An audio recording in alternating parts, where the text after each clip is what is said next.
Good morning children. Standard 4 Subject Hindi Lesson 12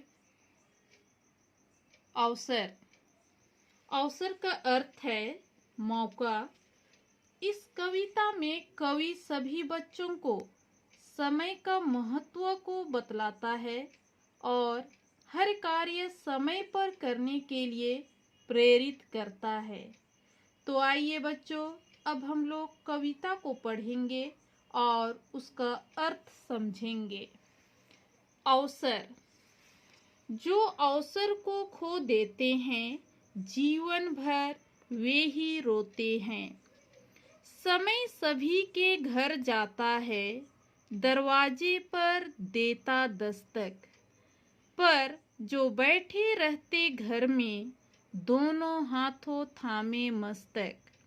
असमंजस में पड़कर वे ही जीवन में सब कुछ खोते हैं। भाग्य और किस्मत की बातें कर्मठ नहीं किया करते हैं। अपने कर्मों के प्रकाश से अंधियारे को वे हरते हैं। फसलें वे ही काटा करते, ठीक समय पर जो बोते हैं। जीवन पथ में आने वाली हंसकर हर आंधी से लड़ना, मेहनत के बल पर ही केवल उन्नति की चोटी पर चढ़ना।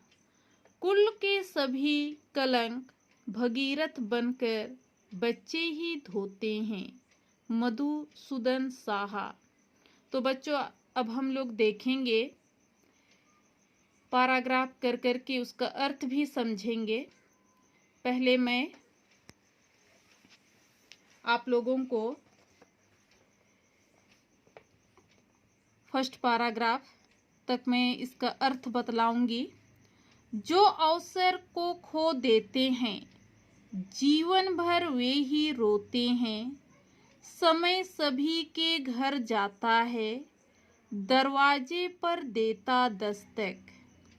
पर जो बैठे रहते घर में, दोनों हाथों थामे मस्तक। असमंजस में पड़कर वे ही जीवन में सब कुछ खोते हैं। हम लोग यहाँ तक के अर्थ को समझेंगे कि कवि क्या कहना चाहते हैं। कवि के अनुसार जो समय का उपयोग नहीं करते, अर्थात समय पर काम नहीं करते, वे पूरे जीवन परेशान रहते हैं। उन्हें कभी भी सुख शांति व सफलता नहीं मिलती। सभी के जीवन में अच्छा समय जरूर आता है, लेकिन जो लोग भ्रम में रहकर कुछ नहीं करते, वे अपने जीवन में सब खो देते हैं, अर्थात वे कभी सफल नहीं होते। अब आगे पैराग्राफ देखेंगे। भाग्य और किस्मत की बातें कर्मठ नहीं किया करते हैं। अपने कर्मों के प्रकाश से अंधियारे को वे हरते हैं। फसलें वे ही काटा करते, ठीक समय पर जो बोते हैं। अब हम लोग यहाँ तक के अर्थ को समझेंगे। कवि के अनुसार जो लोग कर्म करने में विश्वास रखते हैं एवं मेहनत करते हैं, यानी परिश्रम करते हैं, वे भाग्य और किस्मत में भरोसा नहीं रखते। वे अपने कर्मों के द्वारा सभी मुसीबतों को समाप्त कर देते हैं, यानी खत्म कर देते हैं। कवि का मानना है कि फसलें वे ही प्राप्त करते हैं जो समय पर बीज बोते हैं, अर्थात समय पर कार्य करने वालों को ही फल की प्राप्ति होती है। अब लास्ट पैराग्राफ देखेंगे हम लोग। जीवन पथ में आने वाली हंसकर हर आंधी से लड़ना, मेहनत के बल पर ही केवल उन्नति की चोटी पर चढ़ना। कुल के सभी कलंक भगीरथ बनकर बच्चे ही धोते हैं। हम लोग इस पैराग्राफ का अर्थ समझेंगे।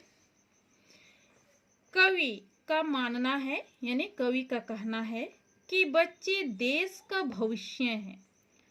यानी छोटे बच्चे, आप सभी बच्चे देश के भविष्य हैं। उसने बच्चों को संदेश दिया है, यानी कवि ने बच्चों को क्या संदेश दिया है कि जीवन में सफलता प्राप्त करने के लिए सदैव, यानी हमेशा परिश्रम करते रहो, अर्थात आगे बढ़ते रहो। हर मुसीबत में मुस्कुराते हुए सफलता के शिखर पर पहुंचते रहो। कवि के अनुसार बच्चे ही आगे चलकर राजा भगीरथ की तरह परिश्रम करके अपने वंश का अपयश दूर करते हैं। तो बच्चों, मैं आशा करती हूँ कि आप लोग इस कविता के अर्थ को, यानी इस कविता को अच्छी तरह से समझ गए होंगे। धन्यवाद।